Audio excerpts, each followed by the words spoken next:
Hello everyone, this is Dr. Abdal. Welcome to my YouTube channel learn with doctor Abdal. So आज का हमारा topic है line of regression. So line of regression क्या होता है, इसको हम अच्छे से डिटेल में पढ़ेंगे कि कितने तरह के लाइन ऑफ रिग्रेशन होते हैं या रिग्रेशन एनालिसिस क्या होता है. तो उससे पहले एक क्वेश्चन देखते हैं. So if a company spends more on advertising, so can we estimate how much their sales will increase. So इसको आप इस तरह से देखोगे, अगर आप एक्स एक वेरिएबल है जो दिखा रहा है कि कंपनी कितना स्पेंड कर रही है एडवर्टाइजमेंट पे, और वाई एक वेरिएबल है वो दिखा रहा है कि उसकी सेल्स कितना बढ़ेगी. ठीक है, उसकी सेल्स के डेटा जो है वो वाई वेरिएबल से दिखाया जा रहा है. तो क्या एक्स के इंक्रीज होने पे या एक्स में चेंज आने से क्या वाई में चेंज आएगा? मतलब कि हम यहाँ पे एक्स में चेंज होने पे वाई में चेंज देखना चाहते हैं. ठीक है, ये रिलेशन है हमारा. बट अगर मैंने इन दोनों को रिवर्स कर दूँ, इन दोनों का रिलेशन, मतलब कि if a company sales increase, so can we estimate that their expenditure on advertisement will also increase. मतलब क्या, अब हमने क्या करा, y हम इधर लिया है और x हम इधर ले गए. मतलब y क्या है, जो कंपनी की सेल्स में इंक्रीज होने या चेंज होने में जो वेरी दिखा रहा है वो y से दिखा रहा है, और जो एडवर्टीजमेंट में हमारा एक्सपेंडिचर है वो हम x वेरिएबल से दिखा रहे हैं. तो क्या हम ऐसा देख सकते हैं कि अगर y में चेंज आने से x में क्या चेंज आएगा? मतलब कि हमने क्या करा है, हमें रोल चेंज कर रहा है कि एक बार x एक इंडिपेंडेंट वेरिएबल की तरह काम कर रहा है यहाँ पे, और y उस पर डिपेंड हो रहा है, मतलब कंपनी की सेल्स उस पर डिपेंड हो रही है, तो y में क्या चेंज आ रहा है. बट हमने यहाँ उल्टा उल्टा कर दिया इसका रिलेशन. हमने क्या करा कि y को यहाँ इंडिपेंडेंट वेरिएबल मान लिया कि y में चेंज आने से जो उस पे उसके एडवर्टीजमेंट पे क्या चेंज आएगा, उसके एडवर्टीजमेंट में एक्सपेंडिचर पे क्या चेंज आएगा. तो हम इसमें इंडिपेंडेंट और डिपेंडेंट वेरिएबल में एक रिलेशन डिफाइन कर रहे हैं, और एक में चेंज आने से दूसरे में चेंज देख रहे हैं. ऐसा हम कर्व फिटिंग में नहीं कर सकते थे. कर्व फिटिंग में आपके पास एक्स और वाई डेटा होता था, और इसमें आप एक्स में चेंज करते थे तो वाई में चेंज आपको पता लग जाता था. तो कर्व फिटिंग में आप स्ट्रेट लाइन करते थे, या सेकंड डिग्री पैराबोला करते थे, या फिर एक्सपोनेंशियल कर्व करते थे. तो उस तरह के कर्व आपने फिट करने सीखे और प्रिडिक्शन करना सीखा कि एक्स में चेंज आने से वाई में क्या क्या चेंज आ रहा है. लेकिन आप इसमें दोनों तरह से चेंज चेक कर सकते हो कि अगर एक्स में कोई चेंज आ रहा है तो y में उसमें चेंज क्या आएगा, या फिर अगर y में क्या चेंज आ रहा है तो उसके उस पर डिपेंड हो, जो x वेरिएबल उस पर डिपेंड है तो उसमें क्या चेंज आएगा. तो एक केस में हमने x को इंडिपेंडेंट वेरिएबल मान लिया, और एक केस में हमने y को इंडिपेंडेंट वेरिएबल मान लिया, और उस पर जो डिपेंड है उसमें हम चेंज को देखना चाहते हैं या स्टडी करना चाहते हैं. तो यही आपका रिग्रेशन एनालिसिस है. इसमें हम basically line of regression he study करेंगे, मतलब कि स्ट्रेट लाइन ही हम इसमें पर ज़्यादा अच्छे से डिटेल में पढ़ेंगे. अदरवाइज इसमें नॉन लीनियर रिग्रेशन भी होता है, वो भी हम अच्छे से डिस्कस कर लेते हैं. सो रिग्रेशन एनालिसिस एक्चुअल में क्या है, is a statistical method used to study the relationship between one dependent variable and one और मोर इंडिपेंडेंट वेरिएबल. मीन्स आपके पास एक डिपेंडेंट वेरिएबल है, फॉर एग्जाम्पल y, वो A x plus B Z plus C, इस तरह से कोई इक्वेशन है आपके पास. तो यहाँ पे x और z इंडिपेंडेंट वेरिएबल हो गए और y आपका डिपेंडेंट वेरिएबल हो गया. तो हम इस तरह के रिलेशनशिप को स्टडी करते हैं रिग्रेशन एनालिसिस में, कि इंडिपेंडेंट और डिपेंडेंट में क्या रिलेशन आ रहा है, और हम उन दोनों का रोल भी रिवर्स कर सकते हैं. तो in simple terms it help us predict the value of one thing based on the other related factors. ठीक है, जैसे सेल्स का मैंने बताया वो किस तरह से एडवर्टीजमेंट पे डिपेंड कर रहा है, या फिर मार्क्स किस तरह से स्टडी आवर्स पे डिपेंड करते हैं, और टेम्परेचर किस तरह से टाइम पर डिपेंड करता है. तो इस तरह से अब इसका रोल भी हम रिवर्स करके देख सकते हैं रिग्रेशन एनालिसिस में. इंडिपेंडेंट और डिपेंडेंट वेरिएबल का रोल रिवर्स करके भी हम अपनी जो लाइन ऑफ फिटिंग निकालेंगे, जो गिवन डेटा को फिट कर रहा होगा, जो आपके पास एक्स और वाई डेटा होगा जो उसको फिट करने वाला एक स्ट्रेट लाइन होगा, वो हम रिग्रेशन एनालिसिस में स्टडी करेंगे और उसको कंस्ट्रक्ट करेंगे, और x में चेंज आने से y में क्या चेंज आ रहा है, और y में चेंज आने से x में क्या चेंज आ रहा है, वो स्टडी करेंगे. So in simple, line of regression is the straight line which gives the best fit in the least square sense to give sets of data, to given sets of data. तो इसमें line of regression हमारे पास जो होगा, वो हम जो study कर रहे हैं वो स्ट्रेट लाइन ही स्टडी करेंगे, और हमारे पास जैसे कोई गिवन डेटा होता है, जैसे आपने कर्व फिटिंग में भी देखा होगा, हमारे पास कोई गिवन डेटा है, उस गिवन डेटा पे हम एक स्ट्रेट लाइन को फिट करना चाहते हैं. तो जो स्ट्रेट लाइन को हम फिट करते थे वो किस मेथड से करते थे? ऐसा तो नहीं होता था कि वो हम किसी आर्बिट्ररी मेथड से फिट कर रहे हैं कि हमने उठाया और लाइन को इस तरह से फिट कर दिया. नहीं, हम इसको एक मेथड से फिट करते थे जिसको हम बोलते थे लीस्ट स्क्वायर मेथड। हम उसमें क्या करते थे, उनके जो वर्टिकल डिस्टेंसेस होते थे, जो एरर आ रहा होता था उनको हम मिनिमाइज करते थे। वो आप मेरी कर्व फिटिंग की वीडियो में जाके देखना, मैंने आपको लीस्ट स्क्वायर मेथड भी थोड़ा एक्सप्लेन करा है। अदरवाइज मैं इस पर एक अलग से भी वीडियो बना दूँ अगर आपको लीस्ट स्क्वायर मेथड को डिटेल में जानना है कि इसकी हेल्प से हम किस तरह से किसी कर्व को फिट करते हैं। सो आई होप आपको इतना रिग्रेशन एनालिसिस समझ आ गया होगा कि लाइन ऑफ रिग्रेशन क्या होता है या रिग्रेशन एनालिसिस क्या होता है। नाउ नेक्स्ट, हमारे पास कितने टाइप्स के रिग्रेशन होते हैं। तो हमारे पास बेसिकली 4 टाइप्स के रिग्रेशन होते हैं, linear, non linear, simple and multiple regression. तो बेसिकली जो हम अपनी वीडियोस में कवर करने जा रहे हैं वो लीनियर रिग्रेशन ही कवर करेंगे, जो फर्स्ट वाला है। बाकी फिर भी हम थोड़ा सा इसको ओवरव्यू ले लेते हैं इसका कि बाकी के non linear regression, simple regression या फिर मल्टीपल रिग्रेशन क्या होता है। लीनियर वर्सेस नॉन लीनियर, तो बेसिकली अगर आप इसको समराइज करके देखना चाहो तो power of independent variable is 1। अगर आपके पास कोई कर्व है, उसकी कोई इक्वेशन लिखी है y is equal to A x plus b, तो इसमें इंडिपेंडेंट वेरिएबल क्या है, इसमें x है इंडिपेंडेंट वेरिएबल। तो इसमें क्या है, power of independent variable is 1। तो यहाँ पे आप सारे कर्व देखो, उसमें इंडिपेंडेंट वेरिएबल x है और उनकी पावर 1 है। तो इस तरह के जो कर्व होंगे वो लीनियर रिग्रेशन को रिप्रेजेंट करेंगे। ज़रूरी नहीं एक ही वेरिएबल हो, आप इस तरह से भी डिफाइन कर सकते हो z is equal to A x plus B Y plus C. तो ये भी आपका एक लीनियर रिग्रेशन को रिप्रेजेंट कर रहा है, क्योंकि इसमें जो इंडिपेंडेंट वेरिएबल है x और y, उसकी पावर 1 है। Then next, non linear regression. तो नॉन लीनियर रिग्रेशन में किस तरह से बता रहा है, power of at least 1 independent variable is more than 1।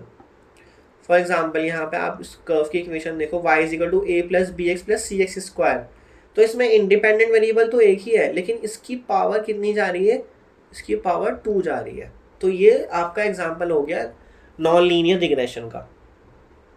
So linear में आपने इंडिपेंडेंट वेरिएबल की पावर देखनी है, वो 1 होनी चाहिए। और नॉन लीनियर में इंडिपेंडेंट वेरिएबल की पावर, किसी भी एक इंडिपेंडेंट वेरिएबल की पावर मोर देन 1 होनी ही चाहिए, तभी वो आपका नॉन लीनियर रिग्रेशन को रिप्रेजेंट करेगा। तो ये आपके लीनियर वर्सेस नॉन लीनियर हो गया। उसके बाद है आपके पास सिंपल वर्सेस मल्टीपल रिग्रेशन। तो सिंपल में इजीली अगर आप उसको पढ़ना चाहते हो तो ओनली 1 इंडिपेंडेंट वेरिएबल, तो इंडिपेंडेंट वेरिएबल सिर्फ और सिर्फ एक ही होगा। जैसा कि आप इस इक्वेशन में देखो, y is equal to A x plus b, then y is equal to a plus b x plus c x square. यहाँ पे इवन एक्स स्क्वायर तक जा रहा है, लेकिन इंडिपेंडेंट वेरिएबल तो एक ही है ना, x ही तो है इन्वॉल्व है इसमें। तो ये आपका केस हो गया सिंपल रिग्रेशन का।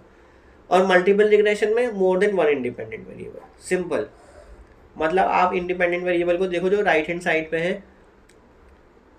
अब आपके माइंड में ये भी आ जाएगा कि मैं x को भी तो डिपेंडेंट बना सकता हूँ, बाकी को मैं y और z को दूसरी साइड ले जाऊँ। तो वो हम रिग्रेशन एनालिसिस में करते हैं। हम रिग्रेशन एनालिसिस में दोनों टाइप के कर्व पढ़ते हैं, जहाँ पे एक इंडिपेंडेंट होता है और फिर y डिपेंडेंट होता है, और फिर रोल चेंज कर देते हैं कि y को इंडिपेंडेंट बना देते हैं और x को डिपेंडेंट बना देते हैं। तो हम वो रिग्रेशन एनालिसिस में आगे देखते हैं कैसे करते हैं।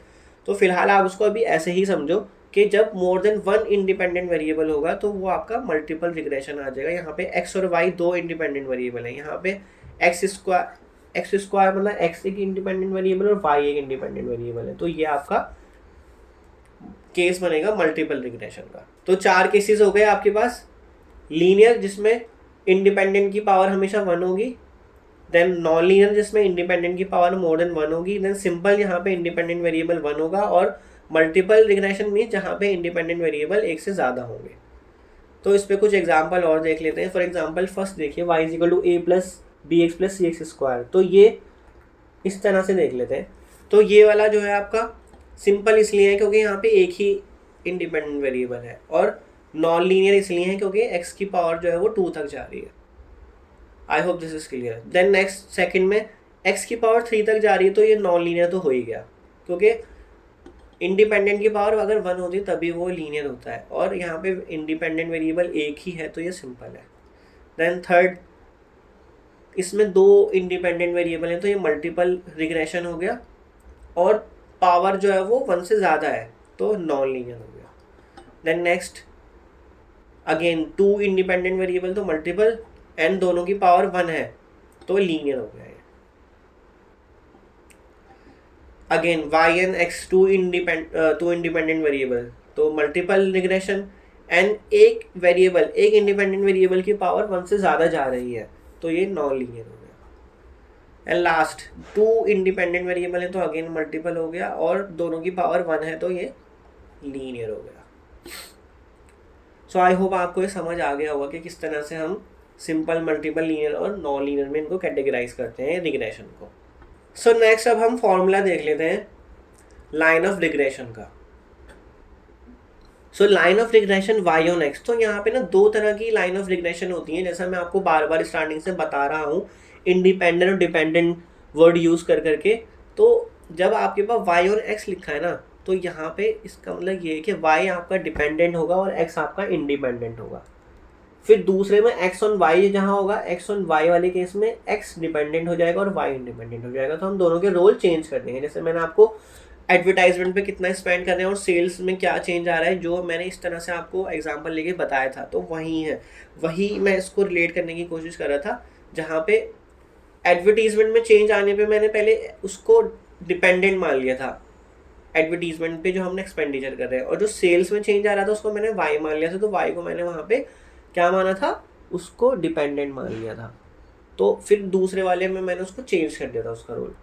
तो इसी तरह से हम रिग्रेशन एनालिसिस में 2 तरह के रिग्रेशन पढ़ते हैं, line, specially line of regression में, जो कि हम मेनली इस पर ही फोकस करेंगे वीडियो में अपनी, linear regression, linear line of regression. तो Y on x and x on Y. तो वाई एन एक्स का फॉर्मूला क्या होता है, Y minus Y bar is equal to B Y X, X minus x bar. तो इसमें क्या है, ये वाई बार क्या है, वाई बार है आपका mean of Y, and X bar क्या है आपका mean of x, and B Y X क्या है, दिस इज कॉल्ड दी, इसको बोलते हैं हम रिग्रेशन कोफिशिएंट।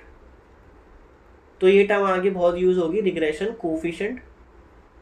इसका भी फिर आगे एक फॉर्मूला होता है बी वाई एक्स।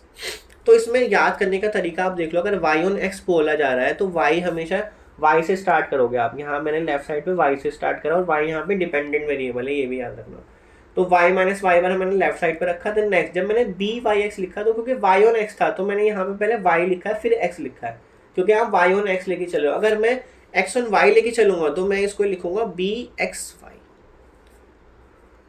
ठीक है। देन नेक्स्ट एक्स, क्योंकि वाई से वाई और एक्स था तो वाई माइनस वाई बार इधर आएगा और राइट हैंड साइड पे एक्स माइनस एक्स बार आएगा। अब बी वाई एक्स का फॉर्मूला क्या होता है, बी वाई एक्स होता है आपका r into sigma y by sigma x. अब यहाँ पे आर क्या है, आर आपका है आपका कोफिशिएंट ऑफ कोरिलेशन, जो आपने पिछली वीडियोस में देखा भी होगा, जो मैंने आपको सॉल्व करना भी सिखाया है, coefficient of correlation. Sigma y क्या है, standard deviation, standard deviation of x. And similarly, sorry y होगा ये पहला वाला, और सिग्मा एक्स क्या होगा, स्टैंडर्ड डेविएशन ऑफ एक्स। ये भी मैंने आपको पिछली वीडियोस में सॉल्व करना, कैलकुलेट करना और ये होता क्या है सब बता दिया है। अब इसमें जो आर देख रहे हो आप, कोफिशिएंट ऑफ कोरिलेशन, जो यहाँ पे आर दे रखा है, वो हमने पिछली वीडियोस में इसका फॉर्मूला वगैरह सब देख लिया था। वो ये आपके राइट हैंड साइड पे दे रखा है, r is equal to covariance x comma y divided by sigma x sigma y. तो स्टैंडर्ड डेविएशन ऑफ एक्स और स्टैंडर्ड डेविएशन ऑफ वाई आपको यहाँ पे डिवाइड में डिनोमिनेटर में रखना है। अब कोवेरियंस एक्स वाई क्या होता है, वो फॉर्मूला होता है summation x y by n minus summation x y n into summation y by n. तो ये सारे फॉर्मूला आप ऑलरेडी देख चुके होंगे पिछली मेरी प्रीवियस वीडियोस में। अगर आपने नहीं देखे कोएफिशिएंट ऑफ कोरिलेशन के फॉर्मूलेज या जो भी इसकी एनालिसिस है सारी जो मैंने कर रखी है, वो पिछली वीडियोस में जाके आप देख सकते हो। क्वेश्चंस भी इस पर काफ़ी सारे करे हुए हैं। अब हम कंस्ट्रक्ट कर लेते हैं अपना बी वाई एक्स। तो मेन हमारा काम है बी वाई एक्स को कंस्ट्रक्ट करना। तो आर की वैल्यू में रख देता हूँ। आर की वैल्यू क्या दे रखी है, covariance of x y divide by standard deviation of x into standard deviation of y. ये मैं यहाँ से लिख रहा हूँ, ठीक है ना। आर की वैल्यू लिख दी यहाँ पे, और नेक्स्ट क्या है sigma y by sigma x, ठीक है। मैंने इसी चीज़ को बस एक्सपेंड कर दिया। अब इसमें आप देखो कुछ कैंसिल हो सकता है, तो सिग्मा वाई कैंसिल हो गए।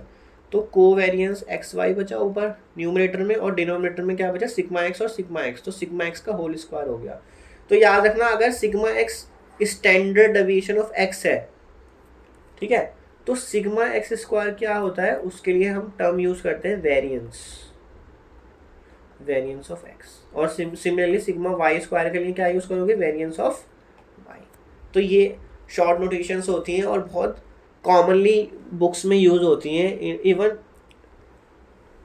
ऑल ओवर द वर्ल्ड अगर आप देखोगे ना तो मोस्टली यही नोटेशंस यूज होती हैं, थोड़ा चेंज हो जाता है कहीं, लेकिन सिग्मा एक्स को स्टैंडर्ड डेविएशन के लिए यूज करते हैं और सिग्मा एक्स स्क्वायर को वेरिएंस के लिए यूज करते हैं। तो अब आपका ये फॉर्मूला बन के रेडी हो रहा है, covariance divide by sigma x square. तो कोवेरियंस की वैल्यू क्या दे रखी है आपको, कोवेरियंस की वैल्यू आप यहाँ से पुट कर दो।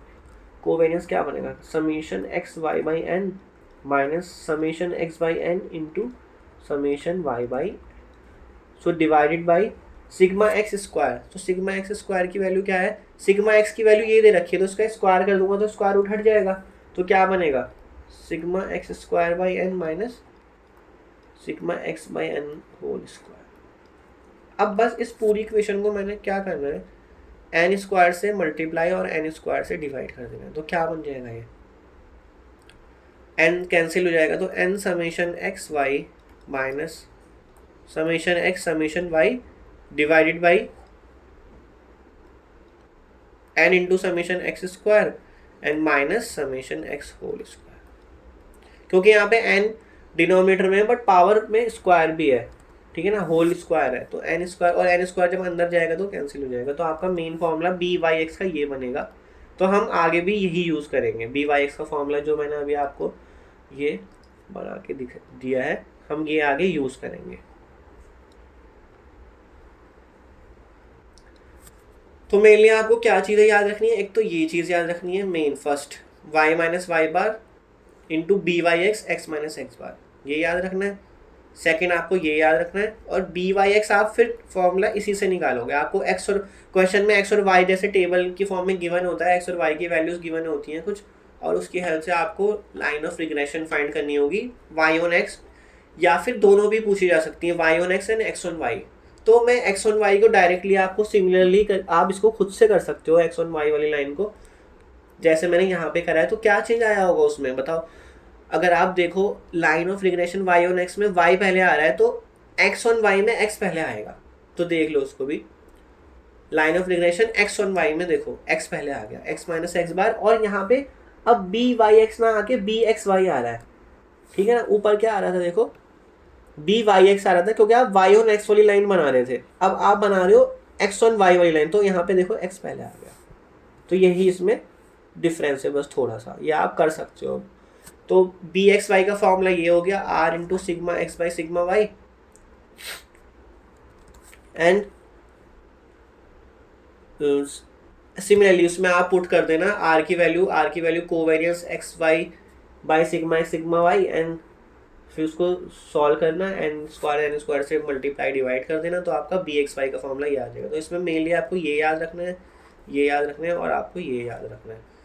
तो अगर आपसे हो सकता है क्वेश्चन में दोनों लाइन पूछी जा सके, y on x and x on Y, तो आपको ये सारी कैलकुलेशन करनी पड़ेगी। उसके लिए आपको बी एक्स वाई सॉल्व करना पड़ेगा, बी वाई एक्स सॉल्व करना पड़ेगा। और जो यहाँ पे आपको एक चीज़ और मैंने पहले भी वीडियोज़ में बताई है कि अगर आपको फॉर्मूले से देख के पता लगाना है कि आपको कौन कौन से कॉलम्स बनाने होंगे। अगर आपके पास एक्स और वाई का डेटा गिवन होता है, तो एक्स और वाई का डेटा गिवन है, तो एक्स वाई तो है ही आपके पास, तो एक्स इंटू वाई निकालना होगा। वो कैसे पता लगता है, वो समेशन देख के पता लग जाता है। क्योंकि समेशन एक्स इंटू वाई यहाँ पे हमें सॉल्व करके यहाँ पुट करना पड़ेगा, तो ऑब्वियसली उसके लिए आप सबसे पहले एक्स इंटू वाई भी तो सॉल्व करोगे, और आपको वाई स्क्वायर सॉल्व करना पड़ेगा। और ऊपर वाले के लिए, क्योंकि ऊपर वाला फॉर्मूला जो था वाई और एक्स, उसमें यहाँ पे एक्स स्क्वायर भी था, तो एक्स स्क्वायर निकालने के लिए आपको यहाँ पे एक्स स्क्वायर भी रखना पड़ेगा। तो ये सारी चीज़ें सॉल्व करनी पड़ेंगी, उनका सम करना पड़ेगा और इन फॉर्मूलाज में पुट करना पड़ेगा, समेशन वाई समेशन एक्स, इस तरह से करके आप फॉर्मूले में पुट करके दोनों लाइन ऑफ रिग्रेशन निकाल सकते हो। फाइनली आपको इस वाले में पुट करना होगा X minus x bar B x Y Y minus Y bar में। एक्स बार क्या है, वो मीन ऑफ एक्स है, और वाई क्या है, वाई बार क्या है, मीन ऑफ वाई है। और एक्स और वाई यहाँ वेरिएबल ही रहेंगे, कभी आपको लगे कि मुझे एक्स और वाई की वैल्यू भी पुट करनी है, एक्स और वाई की वैल्यू पुट नहीं करनी है। जो आपका फाइनल इक्वेशन आएगी, वो इक्वेशन ऑफ लाइन क्या होती है, आप लाइन ऑफ रिग्रेशन ही तो पढ़ रहे हो, बस आप उसे रिग्रेशन एनालिसिस से सॉल्व कर रहे हो। तो लाइन ऑफ, उसमें वर्ड आ गया रिग्रेशन, रिग्रेशन लाइन के साथ, तो लाइन की इक्वेशन तो आपको पता है ना, y is equal to a plus b x हो सकती है, या फिर अगर आप x से स्टार्ट कर रहे हो तो वो a dash plus b dash y हो सकती है, बस इसी फॉर्म में तो होगी वो। तो हम इसको आगे और अच्छे से देखेंगे कि इक्वेशन कैसे कंस्ट्रक्ट करनी है हमें with the help of given data. So next कुछ और रिलेशंस देख लेते हैं जो भी हमने अभी तक पढ़ा है। For example, correlation coefficient is the geometric mean of regression coefficient. मतलब क्या बोल रहा है, जो कोरिलेशन कोफिशिएंट होता है, कोरिलेशन कोफिशिएंट को हम स्मॉल आर से डिनोट करते हो, वो बोल रहा है कि वो ज्योमेट्रिक मीन है रिग्रेशन कोफिशिएंट्स का। रिग्रेशन कोफिशिएंट्स क्या होते हैं? रिग्रेशन कोफिशिएंट एक होता है बी एक्स वाई और दूसरे वाला होता है b Y x. B x y किसके लिए होता है? एक्स ऑन वाई वाली लाइन के लिए होता है, और बी वाई एक्स किसके लिए होता है? वाई ऑन एक्स वाली लाइन के लिए होता है। और इसको हम दोनों को, बी एक्स वाई को भी रिग्रेशन कोफिशिएंट बोलते हैं और बी वाई एक्स को भी रिग्रेशन कोफिशिएंट ही बोलते हैं, बट दोनों की लाइन चेंज होती है। एक की लाइन होती है वाई ऑन एक्स और एक की लाइन होती है एक्स ऑन वाई। तो ये बोला आपको ये प्रूफ करना है कि इसके इक्वल होता है। तो हम क्या करते हैं, b x y into B Y x से स्टार्ट करते हैं। तो बी एक्स वाई की वैल्यू क्या थी? R into standard deviation of x divide by standard deviation of y. और बी वाई एक्स की क्या वैल्यू थी? R into standard deviation of y divide by standard deviation of x. तो आपकी sigma Y cancel, तो ये बन गया आर स्क्वायर। तो अगर आप यहाँ से इसका स्क्वायर हटा दो, क्योंकि आर स्क्वायर इक्वल आ रहा है इसके b Y x into b x y के, तो क्या बनेगा? स्क्वायर रूट ही तो आ जाएगा, b x y into B Y x. अब यहाँ पे प्लस आएगा या माइनस आएगा वो हम आगे चेक कर लेंगे कि इनमें से कौन सा साइन आएगा। तो ज्योमेट्रिक मीन क्या होता था? अगर आपके पास टू वेरिएबल है x1 इंटू, और दो वेरिएबल है x1 कॉमा x2, तो उनका ज्योमेट्रिक मीन, मैंने आपको ज्योमेट्रिक मीन की वीडियो भी दे रखी है, ज्योमेट्रिक हार्मोनिक मीन की भी, तो उसमें आप देख सकते हो। तो उसका जो फॉर्मूला होता है, अगर दो वेरिएबल है तो x1 इंटू x2 की पावर 1/2। अगर आपके पास तीन वेरिएबल हो, x1 x2 x3, तो इन तीनों का आप प्रोडक्ट करोगे और पावर 1/3। तो क्योंकि यहाँ पे सिर्फ दो ही वेरिएबल है, b x y and B Y x, तो दो के लिए आपकी पावर हाफ ही लगेगी। तीन होंगे, तीन हो जाते तो तीन, उसकी पावर तीनों को मल्टीप्लाई करके पावर 1/3 होती। तो ये फर्स्ट आपका प्रूफ हो गया रिलेशन के correlation coefficient is the geometric mean of the regression coefficient. So next देखते हैं।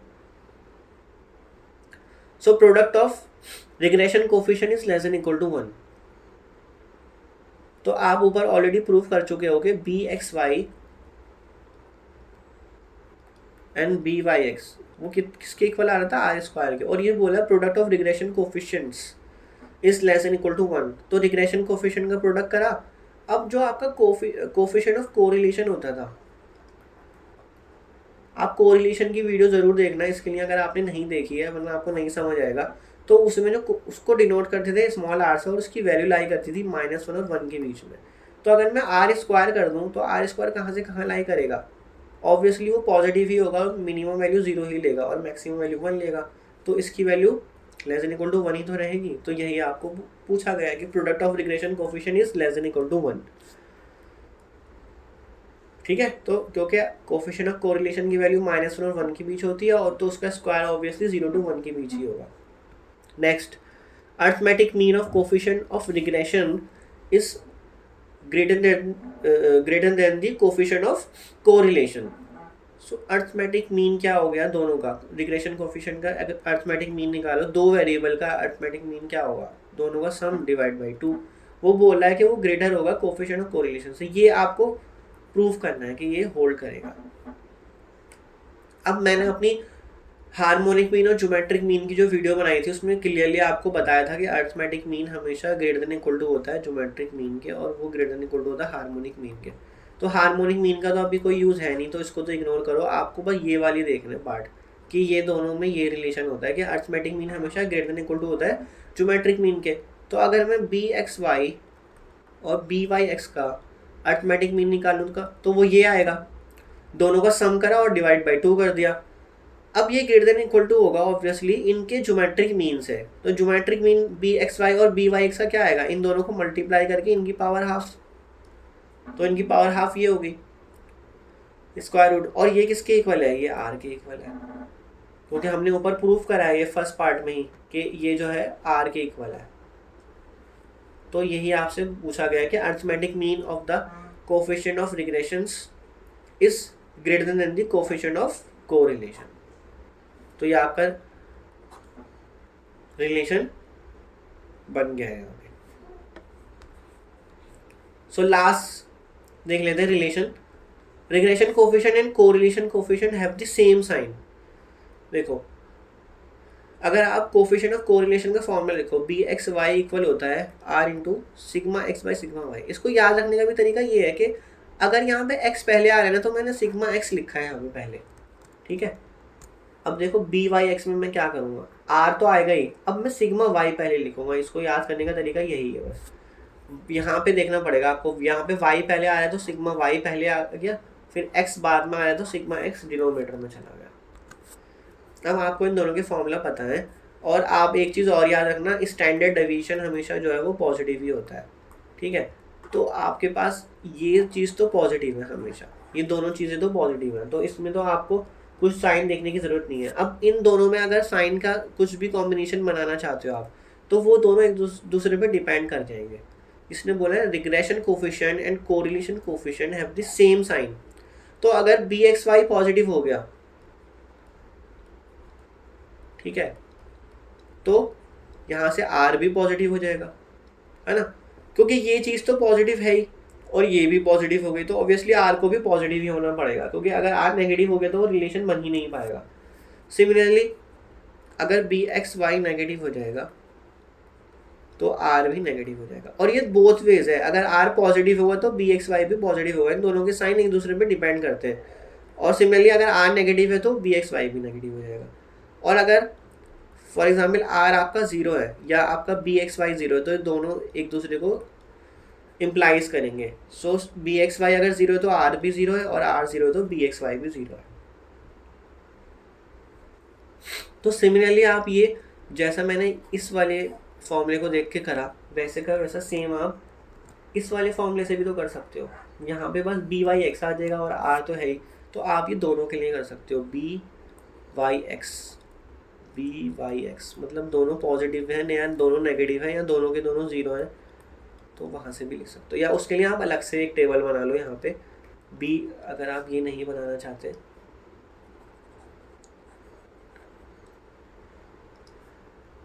तो अगर बी वाई एक्स पॉजिटिव है तो आर भी पॉजिटिव है, बी वाई एक्स नेगेटिव है या फिर आर नेगेटिव है तो ये भी नेगेटिव है। तो दोनों में इफ़ एंड ओनली इफ है, ये इफ़ एंड ओनली इफ का सिंबल होता है, मतलब अगर ये हो रहा है तो ये भी हो रहा है, ठीक है, या फिर अगर ये हो रहा है तो फिर ये भी हो रहा है, ये होता है इफ़ एंड ओनली इफ।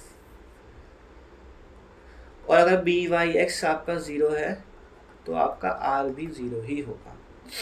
तो ये आपके regression coefficient correlation coefficient have the same sign, ये रिलेशन आपका यहाँ पे डिफाइंड हो गया।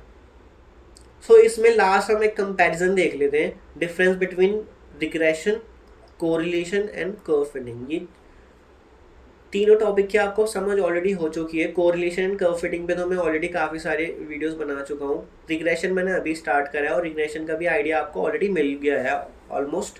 तो अगर हम यहाँ पे सिर्फ लीनियर रिग्रेशन की बात करें तो आगे भी हम जो पढ़ेंगे वो मोस्टली लीनियर रिग्रेशन ही पढ़ेंगे, मतलब लाइन को फिट करने की कोशिश करेंगे गिवन डेटा में with the help of regression analysis and method of least square. क्योंकि जो रिग्रेशन आपकी रिग्रेशन एनालिसिस होती है वो पूरी की पूरी मेथड ऑफ लीस्ट स्क्वायर पे ही बेस्ड होती है। तो इसमें पर्पस क्या है इस तीनों चीज़ों का, तो रिग्रेशन क्या करता है, to find a linear mathematical relationship between dependent and independent variable and make predictions. जैसा मैंने स्टार्टिंग से इस वीडियो की बता रहा हूँ कि आप या तो x ऑन y लाइन निकाल रहे हो या y ऑन x लाइन निकाल रहे हो और उन दोनों में रिलेशन स्टडी करोगे। y में चेंज आने से x में क्या चेंज आएगा और x में चेंज आने से y में क्या चेंज आएगा। तो दोनों की इंडिपेंडेंट डिपेंडेंट वेरिएबल में आप रिलेशनशिप, एक लीनियर रिलेशनशिप डिफाइन कर रहे हो। तो ये आपका मेन पर्पस है आपका रिग्रेशन में। और कोरिलेशन में क्या होता है, कोरिलेशन में अगर आपको याद हो कि एक चीज़ में चेंज आने से दूसरी चीज़ में क्या चेंज आ रहा है, मतलब पेट्रोल की प्राइस में चेंज आने से कार के प्राइस में क्या चेंज आ रहा है, या टेम्परेचर बढ़ने से आइसक्रीम की सेल्स पे क्या चेंज आ रहा है, तो आप इन दोनों में एक तरह का रिलेशनशिप ही स्टडी कर रहे हो कि उन दोनों में क्या लिखा है, to measure the strength and direction, मतलब एक किस डायरेक्शन में चेंज हो रहा है तो दूसरा वेरिएबल किस डायरेक्शन में चेंज हो रहा है, तो उन दोनों की स्ट्रेंथ देखते थे हम। तो उसमें आर की वैल्यू अगर 1 आ जाती थी तो हम बोलते थे कि दोनों परफेक्टली पॉजिटिवली कोरिलेटेड है, कि यस दोनों में बिल्कुल सेम रिलेशन है। अगर एक जिस डायरेक्शन में मूव हो रहा है या जितनी स्पीड से बढ़ रहा है कोई चीज़, दूसरा वेरिएबल भी उतनी ही स्पीड से उतने ही स्ट्रेंथ से बढ़ेगा। और लास्ट कर्व फिटिंग, तो कर्व फिटिंग में हमारे पास कोई डेटा होता था और हम क्या करते थे उसमें एक कर्व को फिट करते थे और उस डेटा की प्रेडिक्शन करते थे आगे की वैल्यूज़ के लिए। टू फिट अ कर्व और line through data points as accurately as possible, और इसमें हम मेथड ऑफ लीस्ट स्क्वायर ही यूज़ करते थे। तो कर्व फिटिंग में हमारे पास एक्स और वाई की कुछ वैल्यू गिवन होती थी और उसमें हम कुछ कर्व को फिट करते थे, या तो वो लाइन होता था या फिर सेकेंड डिग्री पैराबोला होता था या फिर एक्सपोनेंशियल फंक्शंस होते थे, है ना, एक्सपोनेंशियल कर्व होता था। इसको फिट करते थे और उसको स्टडी करते थे।